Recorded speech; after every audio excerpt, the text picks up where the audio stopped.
Welcome, Will. Thanks for being here. So tell me, how do you feel like I can best support you today during our call? Yeah, there's some curiosity here about finding right relationship with my nervous system. Um, and there's a sense that that non-dual path, awakening path would be supportive of my growth process, of Mhm. being able to relate to these things skillfully, Got not it. necessarily making them go away, but um, yeah. I just know that I've internalized ways of being really hard on myself and straining my nervous system. Mhm, Um, mhm.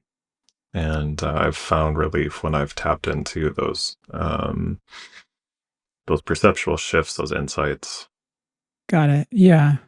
Yeah, thanks for sharing that. I know when we were just chatting at the beginning, you mentioned dealing with some health issues from COVID, and it sounds like you've had a lot of stress and burnout in your kind of like academic program that you were working through, the counseling program. Um, and Yeah, I'm kind of curious just to get a little more context before we dive deeper in. So, what's your situation now in terms of you were in that PhD program? Are you like working now as a therapist, or what's your situation? No, I decided to switch to coaching. It's like the end of having to do so much paperwork.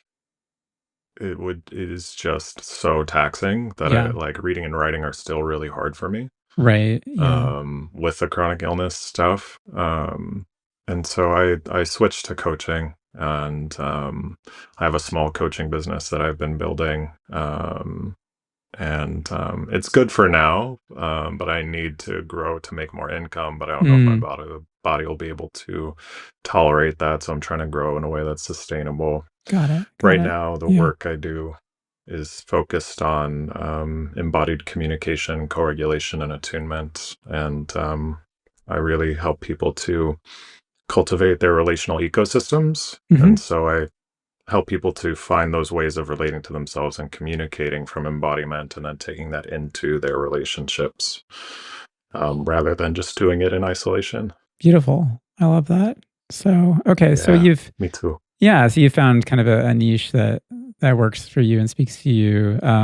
And yeah, I hear you about the paperwork and yeah, all the insurance. I mean, yeah, it's really hard to do psychotherapy, especially in the current climate, I feel like. So I'm glad you found a solution there. But it sounds like it's hard because yeah, you need to grow, but then there are just physical limitations in terms of like how much your nervous system can handle. Um, and the other piece I'm curious about is, I mean, I'm just keeping in mind in my brain like all these different factors, there's different threads of your story because you've got the chronic illness story, you've got the kind of like the academic stress burnout element, and then I wonder about if you could tell me a little bit more about childhood. I can't help it. This is part of my psychodynamic approach, you know, to kind of weave that in because you did. Um, Oh, psychodynamic. you know the lingo, yeah. I can't help but yeah. I mean, in our kind of preliminary chatting about this, you were saying that you feel like there's a certain element of sort of shame or being hard on yourself for this kind of internalized judgments. I wonder if you trace any of that back to, yeah, your early relationships, like with you know perhaps a parent or um, just kind of trying to trace that thread. Yeah, for sure. I grew up in a Catholic household, Hmm. so shame and guilt were kind of baked in, even if they went unspoken in many ways. Yeah. And both my parents were people that were really hard on themselves. Hmm. Hmm. Um, and I don't think they often realized it. Um, and I grew up in an emotionally it was challenging. There's severe mental illness and addiction in my family, Hmm. um, Hmm. and but functional. Yeah. Yeah. Um, and so Yeah. Um, and there was very low, there was no attunement or like real connection available. I think, really recognizing as I got older that, my parents had a lot of connections, but didn't know how to do intimacy. They had a lot of love, but expressing it was complex. My mom was very warm. Mhm. My dad was more challenging. Yeah. Okay. I hear that. So, okay, so putting these pieces together, there's some kind of transmission that happened here about, yeah, it sounds like your parents are both very hard on themselves. And there were some struggles there. So that kind of got passed on to you. And yeah, being in a very high stress field and adding in the illness. And then you also mentioned as we were chatting before the call about yeah, your mother passing away just 2 years ago. So that's also there's an element of grief there as well. Yeah. Yeah, I got sick, and things got progressively worse for about a year. Mm. Like I had a few big physical health crashes, and I had my own mental health episode. And then my dad died 6 months later, and Oh my God. my mom died a year and a half after that. Oh, well, yeah, that's a lot. That's a lot. Yeah, I can feel the heaviness. Yeah, and even I don't know if I mean I don't know you apart from this call, but there just hearing your voice, I feel the heaviness of exhaustion, of grief, like everything you're describing. It feels like it's weighing on you. Is that how it feels to Yeah. you? Yeah.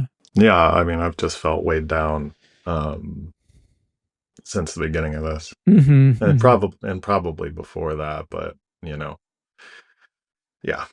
Yeah. Oh, I'm sorry. Yeah, I can feel it, and it's yeah, it's a lot. It's heavy, and I yeah, it makes sense to me that you'd be really struggling with all of this. Yeah, and I think there is. I mean, as somebody who has Lyme disease and at a neurological level, like I think it's just so hard when just the very apparatus deep in your nervous system within which you're processing all of this stuff itself is like inflamed and is compromised. I think it just like makes everything so much harder. Um, Uh-huh. yeah, yeah. And so, I guess my last question for context before we can kind of get into a little more, experiential work, but I want to understand. It sounds like you've had some contact with with non-duality, with maybe non-dual spiritual traditions. I wonder if you could just share a little bit about maybe I don't know some of the aspects of that you've explored, even if you want to share I don't know a particular teacher or books, just so I have a sense of kind of like what the frame of reference is for you around non-duality. Yeah, I mean, I first started finding my way, um,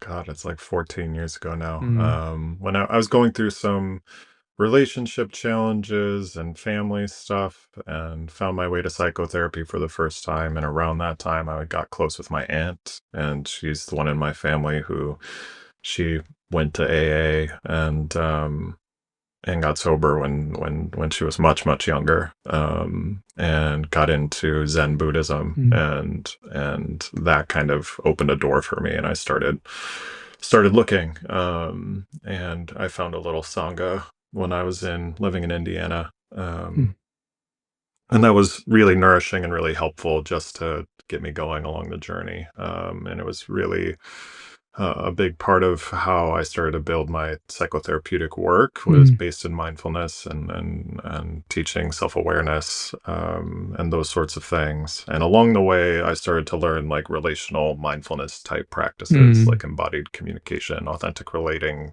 particular forms of authentic relating, and things like that. And I'd say, something shifted after I got sick where, I had been dabbling with different teachers, different traditions, and but I touched something different. Um, I think it was not long after I like started listening to Angelo. mm, Um, and there was just one day I was in the shower, and like the sense of there being a self doing what I was doing just wasn't there. It was mhm. like the body rubbing shampoo into its hair Yeah. was completely like the idea of there being self or no self was just kind of weird. Like it was different. I hear you. And then Yeah. I went to lay down for a nap afterwards, and like I started to feel my sense of perception just start to turn inside out, and it was just really unsettling, and I stopped it, and I was like, "What the fuck?" Um, and that started a sort of shift in the path, and I, you know, follow Angelo some here and there, listen to his videos for a while, and then take breaks from it when I don't feel inspired in that direction.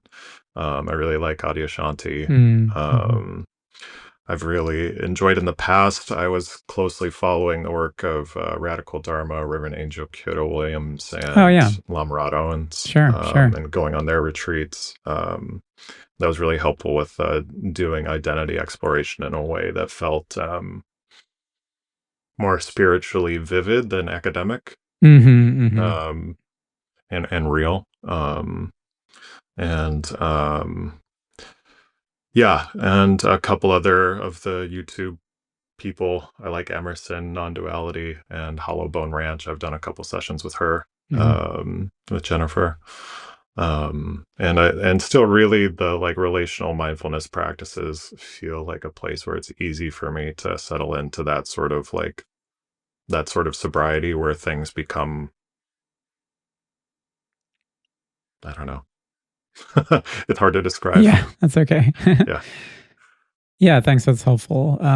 It's amazing. I mean, we have actually so much in common if you think about it, because it's like, there's the psychotherapy aspect, the chronic illness aspect, the Zen aspect, all these different things coming together. So I'm definitely relating to what you're saying, and can feel my way into, what you're describing pretty directly. So, and where do you feel stuck, if that's the right word, when it comes to non-duality? Are there certain sort of doors you're knocking on that aren't opening, or just something that doesn't feel complete? I don't know that I Yeah. don't know that stuck feels quite right. Yeah, maybe that's not the right word. Uh, yeah.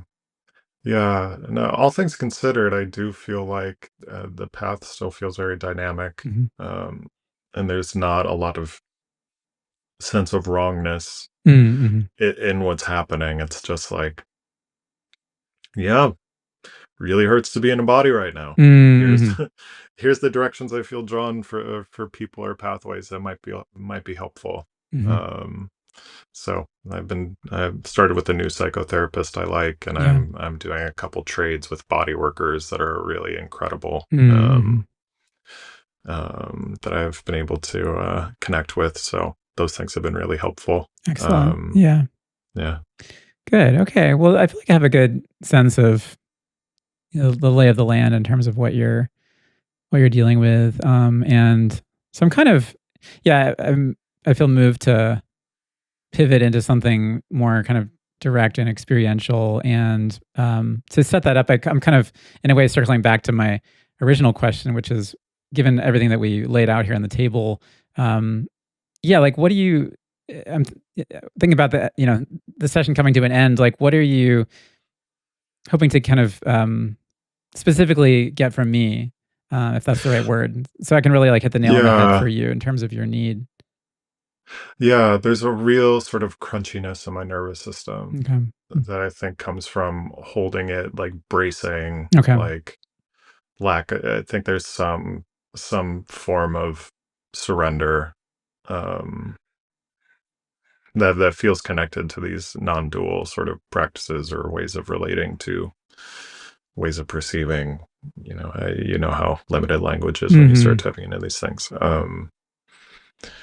That feels like it might be supportive. At least I feel drawn to it. Okay. So something to help relax the crunchiness. I like that you described it that way, because it feels like, yeah.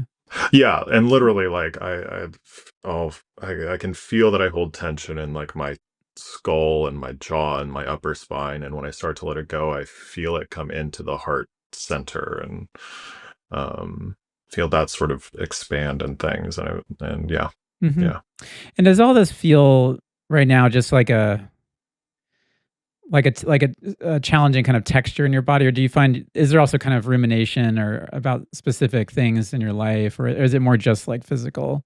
oh, there's rumination. Yeah. Yeah, what's coming Yeah. like, what's top of your mind right now? Yeah. Yeah. Like shame, not good enoughness, fear of rejection. Okay. Yeah. About anything in particular that, like, that's on the horizon, or is it just a general like, are there certain memories you're going back to or Yeah. Yeah. Well, and like there's a particular um like relationship with a friend who holds a lot of bitterness towards me. Mm, mhm. Um um and that feels particularly triggering. Okay. Yeah. Did something happen recently, like some kind of falling out? No, it was a couple years Oh, ago, okay. and it was something where we had mutual friends and community. And there was a big falling out and people Mm, taking sides, and really sort of sticky situation. got it. Um, Yeah. yeah. Okay. What's coming up for me, I'm curious if you think this would be helpful is maybe we could do some experiential work with this in particular, what you just mentioned as a starting point. What I'm imagining, I always like to preview these for people, so not just I'm a big believer in informed consent in all contexts. So, Yeah. like what we could do is have you bring to mind like this particular relationship, um, and then sort of do like a live meditative exercise where I'm checking in with you about like what you're feeling in your body, as that's kind of coming up, but then also encouraging you to to like relax, and we could weave in a little bit of non-duality elements as well to invite more spaciousness like with the sensations. Does that sound like something that would be helpful to you? Potentially, yeah. Okay, I okay. feel a little cautious. Cautious. Okay, tell me more. Yeah. Yeah. Yeah. Cautious like yeah. I mean, I feel open to the exercise. It being public feels a little Y scary. yeah, okay, okay. Yeah, thanks for naming that. Yeah, I recognize we're yeah, on a call. So, and I wanna acknowledge, I mean, I know you knew that going into this, but, also just know that, if there's anything that feels too vulnerable, here, we don't have to do it. And also, if there's something that later you're like, "Oh, I wasn't comfortable with that," I can always cut it out or something like that. So, but so I don't wanna proceed into something that where you feel, I mean, uncomfortable because it might stir up some challenging feelings is one thing, but if you're uncomfortable because it feels too raw in this format, that's like another thing for me where I don't want to push that boundary. So you tell me, I want to follow your lead on this. Like, Yeah, I feel comfortable. okay, okay. Thank you. Yeah, just checking in. So okay, why don't we I'm just gonna go into this with you, and at any moment if it feels like too much or you're like this isn't working for me, don't feel like you have to just keep going where I'm going. You can feel free to interrupt me. But okay, so let's just close our eyes together. I want to sit in this with you and just try to feel into it with you as much as possible. And I'll just invite you to bring into your heart, into your awareness, the challenges of this relationship. It sounds like it's pretty painful. It sounds like there's some shame. There's been a falling out. And just give yourself some time here to actually invite this in. So often, when there's discomfort, we want to push something away. But I'm asking you to actually bring it in, to turn up the volume on it, to let it be here.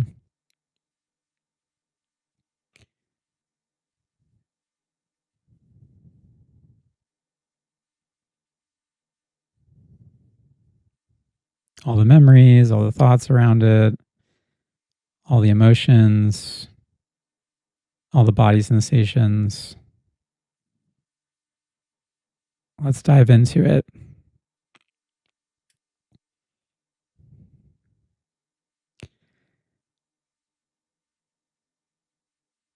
And now I'd like you to tell me, this is where it gets more interactive. Tell me specifically, what are you feeling in your body right now? Yeah, I'm feeling like prickly, nerve ending heat, Mhm. on my skin, especially in my arms and shoulders. Okay. Feeling it in this particular point in my upper spine where I seem to hold some energetic knot. Mhm. Prickly, like hot or like cold? Definitely prickly hot. Prickly hot. Okay. Okay, shoulders, top of the spine. Any particular sometimes people get colors with these things. Does it have a color to it or no?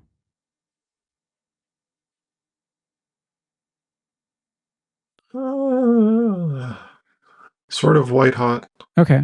White hot. Yeah. like a white heat. That sort of colors associated with that. Yeah. And how deep does that feel? Is it on the like the surface or is it more like deeper under the skin? Under the skin, Mhm. radiating outward. Yeah. Got it. Okay.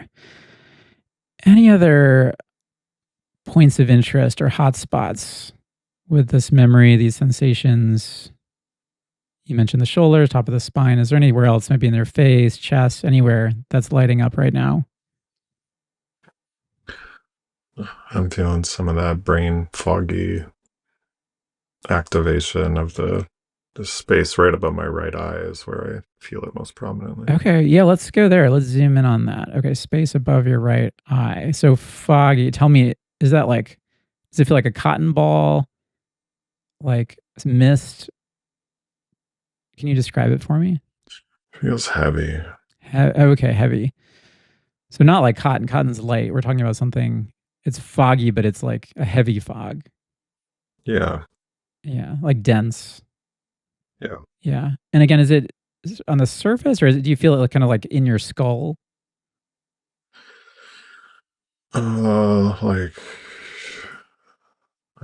Like, like it feels like I can feel my brain, like it's like the front part of my brain there, Yeah. inside my skull. Yeah, got it. And how big does I'm thinking of something like a charcoal briquette, kind of like a dense that's what's coming to mind It's for me. about that size, Okay. yeah. Okay. So it's like About this that dense, size. I'll show heavy you. thing, almost like a stone in your brain or something like that. Yeah. Is that about right? Okay. Okay. Okay, got it. And anything else that's really jumping to your attention? Some of the tension in my jaw. Okay, tension in the jaw. Anything else? Or do you think those are the main things? Those are the main things. Okay. So, well, first of all, you're doing an excellent job at just noticing what's happening in your body and staying with it. And what I want to invite you to do now is just, and this is just silent, you don't have to say anything to me unless you feel moved to do so, is just spend some time with these sensations. And they may already be changing, they may be dissipating, almost as if your attention is like this microscope. Like you're going and you're zooming in with this kind of detailed curiosity. And you can start with your shoulders, this white, hot, prickly heat you mentioned, top of the spine. When you feel like you've exhausted the level of detail there, you can move on to this charcoal briquette behind your right eye or above your right eye. And then you can notice your jaw. So you can kind of do it, one thing at a time, or you could also just follow your attention kind of popcorn style, whatever's jumping out. But the point here is just to let go of any sense of trying to make this go away or trying to fix it or even understand it or tell a story about it. Very simply, just noticing the sensations, almost like staring into a campfire and just noticing the flickers of the flames. This is both detailed, like a microscope. It's also compassionate because you're just connecting with it, listening to it, showing up for it with this kind of compassionate, mindful curiosity. So I'm going to actually myself go into silence for a few minutes here because I don't want to interrupt your process with my talking. So I'll just invite you to just stay with the sensations, with this curiosity, this detailed curiosity, And then I'll check in with you in a couple minutes, and then we'll see what makes sense to go next.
Okay, well, I'm just checking in and I'm curious, spending some time just being with these sensations.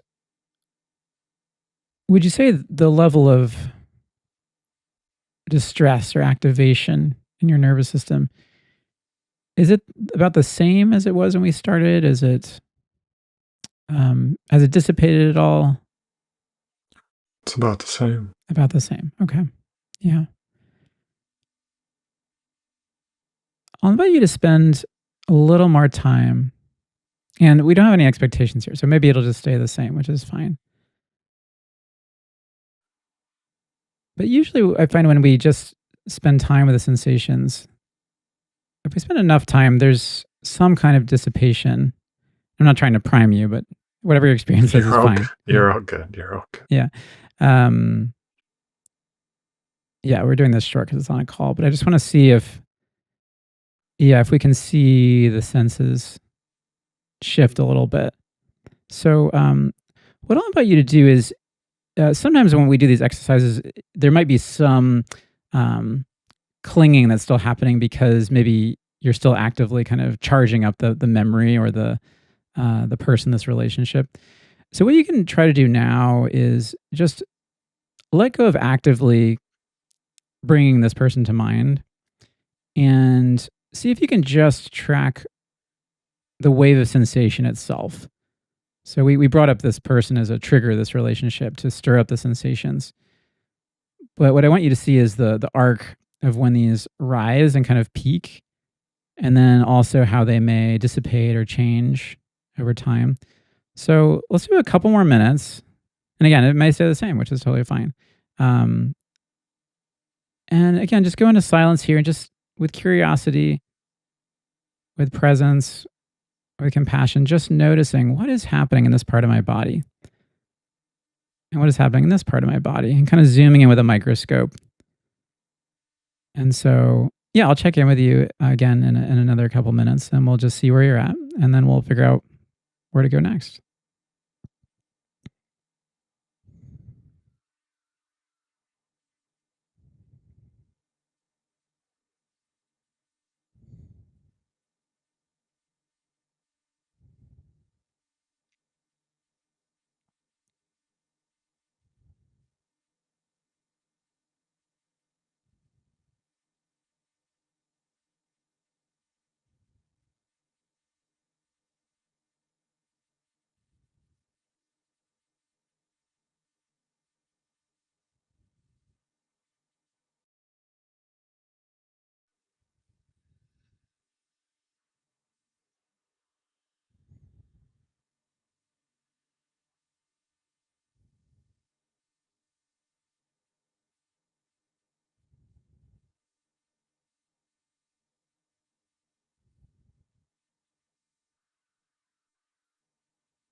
Okay, I'm just checking in to see how you're doing, where you're at, and tell me about, yeah, like how much distress are you feeling right now? Is it still at that high level, or do you feel like you've seen any shifts? There's definitely been some shifting. Mhm. Um, I'm sitting with a sense of like grief and stuckness and frustration. Yeah, yeah. So let's. Thanks for sharing that. Yeah, and I appreciate your willingness to just stay with it. Stay with it. Yeah, I do find. I don't want to say 100% of the time, but it seems like the vast majority of the time, if we simply sit with a feeling long enough, there is some shift. It's inevitable. And sometimes it takes just 5 minutes, sometimes it takes 10 minutes, 20 minutes, or longer. But there's something about our nervous system. It can only sustain a certain particular feeling for only so long before that wave, dissipates, the energy shifts. And yeah, part of just doing this is recognizing that when it arises, it feels like something so heavy and solid and stuck and permanent in a sense. And part of just spending time with it is noticing the nature of it as impermanence, as sensations.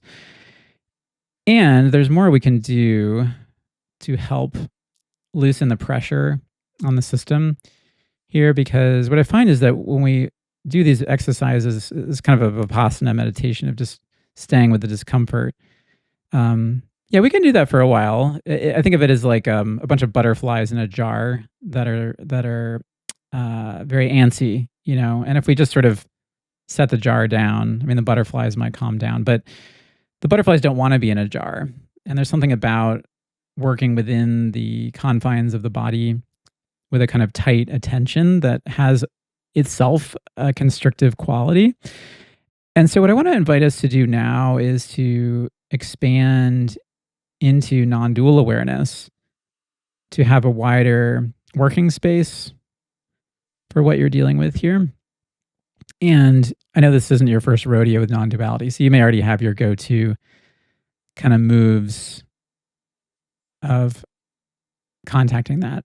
But if you want a couple suggestions, what I often find are helpful, A, is just with your eyes still closed, if you look through your closed eyes as if you're looking at something in the distance,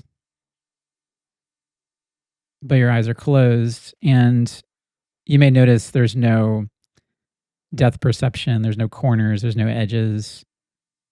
And spending some time looking into that field, it can invite a certain relaxation of your nervous system and of consciousness, your consciousness itself, that can feel expansive, kind of like looking at the horizon on at the ocean or looking into the stars.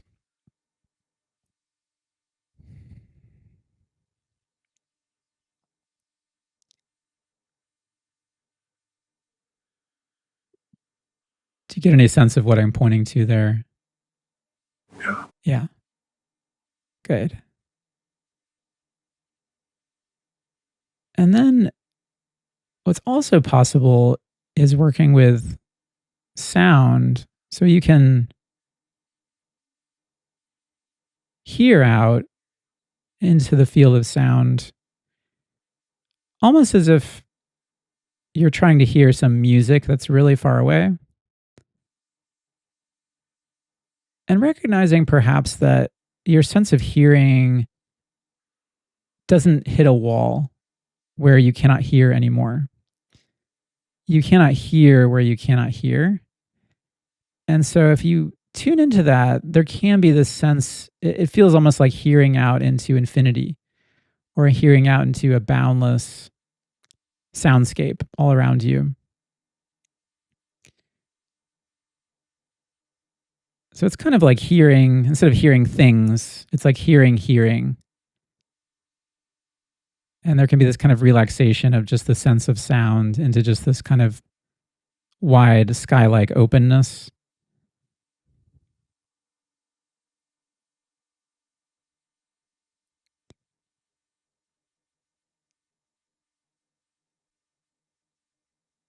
Any sense of what I'm pointing at there?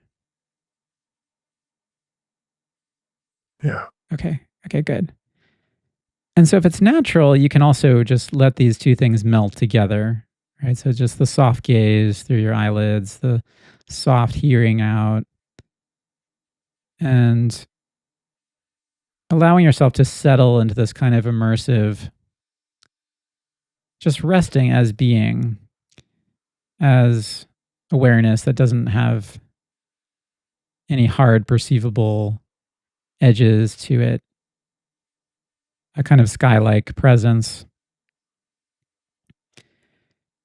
And you might notice in settling into this kind of mode of perception as you open the aperture of your attention wide open, there can be a kind of natural relaxation that sets in the body as we just kind of fold back into ourselves instead of ruminating on this object or that object. It's just about tuning into being, the feeling of being. For some people, it can feel almost just like getting into a hot tub, just resting in presence.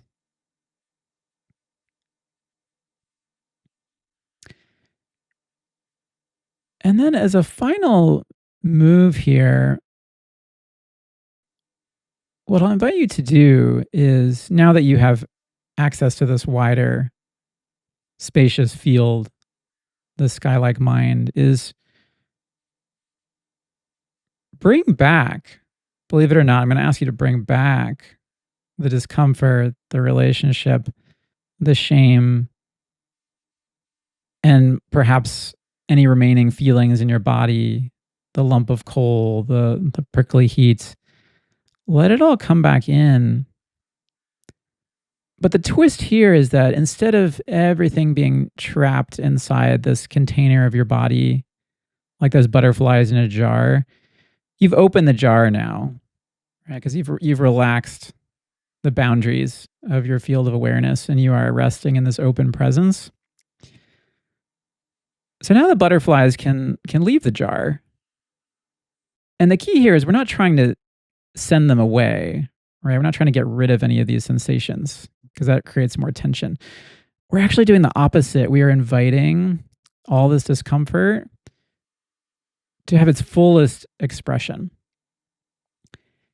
And one of the tricks to do this actually is if it feels natural, you can actually visualize these clusters of sticky, prickly, dense sensations, connect with them, and then allow them to get bigger and bigger and bigger. So often we want to shrink or push away, but actually we're inviting in and growing and making them larger and larger. And realizing as we do this that actually there is so much room for them to be.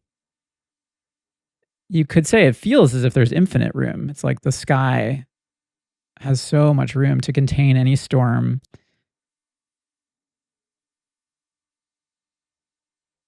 any bolt of lightning, or whatever it is within it.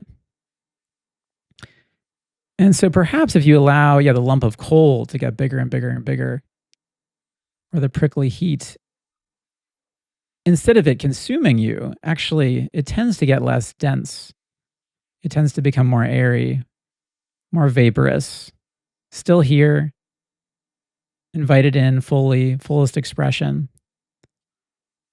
And yet somehow it's automatically releasing simply by inviting it in, simply by holding space, bearing witness, but not with the microscope anymore. This is with the sky. And by bearing witness as the sky to all these things, they are allowed now to express and to relax. Again, not to go away. They may still be here, but just giving it all more room, more space just to be.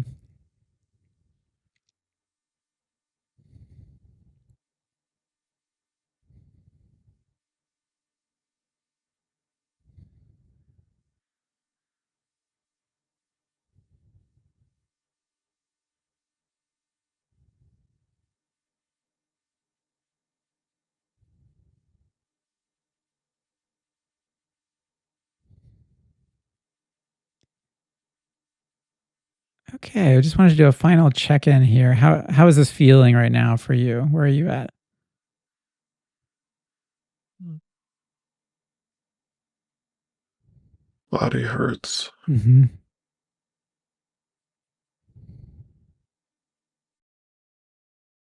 Where's that pain right now? Oh, kind of all over. Mhm, mhm.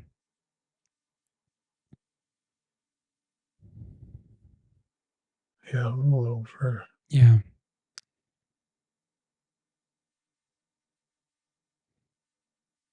And in terms of, again, I don't no expectations here, but the particular things that we were focusing on,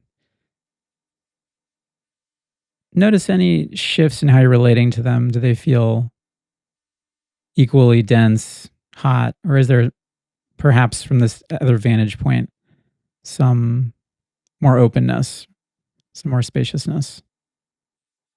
There's definitely more spaciousness. Yeah, yeah, good.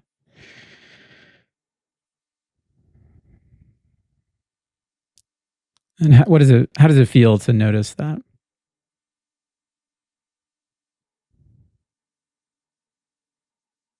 Okay ish. Mhm. Yeah. Okay, good. So I'm gonna invite you to go ahead and slowly open your eyes whenever you feel ready. I'm opening my eyes as well.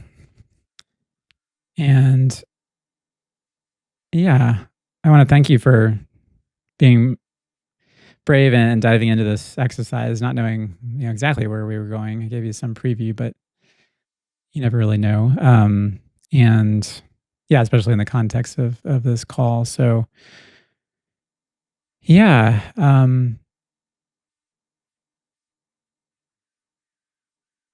yeah. What I was perceiving, and then I'll be curious to get your feedback, is we invited this really challenging, you know, complex of feelings into the space. And then, so often when that happens, we want to kind of pull away from it. So we kind of zoomed in and went deeper and plugged into it.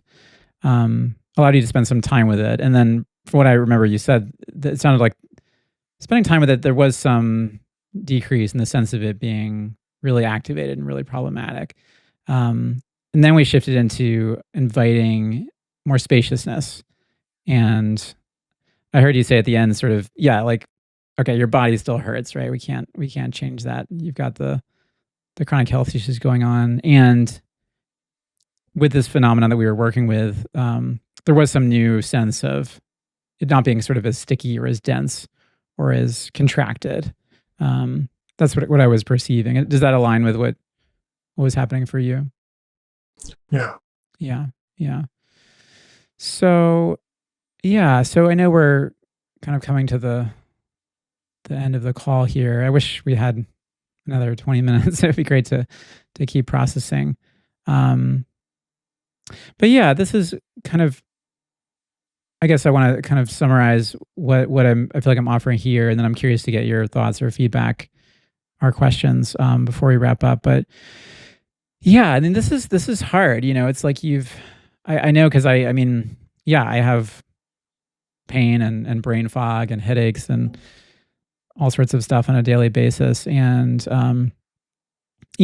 meditation can only do so much. That's one of the hard things about awakening. I think there's often the salesmanship of awakening on a lot of channels as like you just get this pot of gold at the end of the rainbow, and then you're good, you're golden.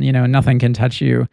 Well, there's some catchphrase I see a lot. It's like, you were never born and you will never die. There's like an eternalism thread. I think that's there, and so yeah, I think often when we come into these awakening spaces, there can be the sense of like, this is going to solve everything, and it doesn't. I probably don't have to tell you that, but it's like there's No. still going to be, it's like, yeah, if you have a chronic health condition, it's going to be hard, right? So we can't take that away from you. I wish I could. I wish I could take it away from myself, but it is, yeah, I have it, you have it.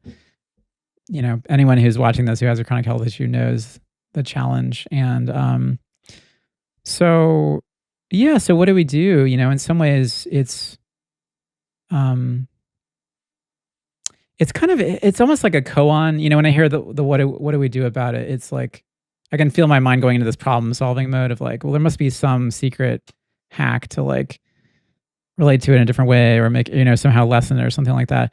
And certainly what we put you through, it does like, you can see in real time, like there are experiential kind of shifts where it does the sense of it being so intense can lessen. Um, but at least for me, like in the way that I relate to all this stuff, I don't see it as any part of this is trying to decrease it. It's more just like the opposite. It's like we're going so deep into it and inviting it and we're getting like instead of trying to avoid or control or lessen, it's like we're just like diving deeper and deeper and deeper and deeper, inviting it to get bigger and bigger and bigger and bigger, and like just like connecting with it. And so it's kind of this practice of connection. You could say a kind of acceptance of like this is what's happening. This is what's happening. So how can we fully, fully, fully show up for it and connect with it and invite it in? And it just so happens, that as we do that, there seems to be almost like a side effect, the fact that it seems to not feel as much like a problem. Uh, yeah. And ironically, at least for me, it's, I think you could wiggle out of that like, oh, well, that's the secret, right? You just like really accept it and then it gets better. But it's something even deeper than that. It's more, I don't know if this will resonate with you at all, but I think for people like us who have chronic health issues where it's like experiencing abundant, joy and bliss and great peace, like are things that just aren't within reach, on a moment by moment basis. It's just like there's just like a lot of friction in the system that makes that really challenging. Um, Uh-huh. yeah, and for me, what I've found is that like awakening, and this is something people don't say very often, but it's true for me. Is it actually at the end of the day doesn't have anything to do with any of that, which may sound really strange because I think usually people get into this stuff because it's like I want to be happy, I want to be free, I want to, have bliss and stuff like that. And to me, it's like if I'm attached to those things, it's just one more thing that's like in friction with my actual moment by moment experience because my moment by moment experience is whatever it Yeah. is, right? And so what I find is that it's less about any of that stuff and it's more just about what's happening right now and how can I show up fully for it and now what's happening right now. That's how I practice through this kind of chronic illness, and it's sort of a really different orientation. I find that if somewhere in my mind the orientation towards awakening moment by moment is like how can make it better, get what I want, get the emotional state. There's always some kind of like it's like it feels like I'm playing tug of war with reality or something like that. Because like this is Oh, what's yeah. arriving. Here's the pain. Here's the dysphoria. Here's the shame. And it's like oh, how can I beat the game so I can be happy? No, it's more like okay, come on in, let's hang out. Okay, come on in, let's hang out. This is what's happening. So I don't know if that resonates, but that's how I approach all this stuff. Yeah.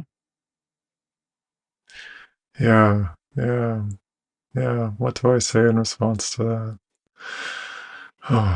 Well, I mean, so much of it with getting sick was like so many of the everyday anxieties became intolerable. It was like it was less like it was just like I don't have time for that anymore. It hurts my body to like be caught up in these things and having these arguments in my head and all these things. Yeah. And now it feels like I'm in this place where I'm like hitting some of those core stucknesses, some of the harder places that just like for some reason my body has a harder time letting go of. Mhm. Mhm. Um and yeah, and just having to like kind of metabolize some of that gunk. Yeah. It's not a clean and clear process and it doesn't it's not pretty. And I'm sort of rehabbing in a lot of ways and relearning how to be in a nervous system that behaves differently than it did before. Yeah. So that's having to create a whole new path. And so much of that is just practical everydayness. Mhm. Mhm. And I think the non dual piece sort of reveals the organic nature. of it all, as opposed to it being like, I do this and it brings me to, the state of nirvana or Mhm. awakening or whatever. It's like these moments of bliss or peace or non-dual sort of like perception are just organic phenomenon that are arising because that's what's being revealed through grace on this path in front of me. Mhm. And other beings have different joys and pleasures and aches and pains, and there's not a rightness or wrongness there. Yeah. um and if I add the rightness and wrongness, things hurt more. Yeah. Yeah. Okay, well, this feels like a natural time to conclude. Well, I just want to thank you so much for being willing to come on this channel and being vulnerable to just like share your story. Really deeply appreciate that, and I hope this was helpful to you. And yeah, know that we can stay in touch. And if you ever feel moved to do another session, I'm not anticipating having some limit on these, so feel free to book again if you would like to, revisit anything we talked about. Cool, appreciate it, Yeah, yeah. And if you ever feel the desire to riff on some of the relational practices, I'm always up to share. awesome. Okay, well, thank you so much, and I wish you healing and peace through this. I know it's really challenging. So you take care. Thanks again. Thanks, you Yeah. too. Okay. Bye bye. Bye.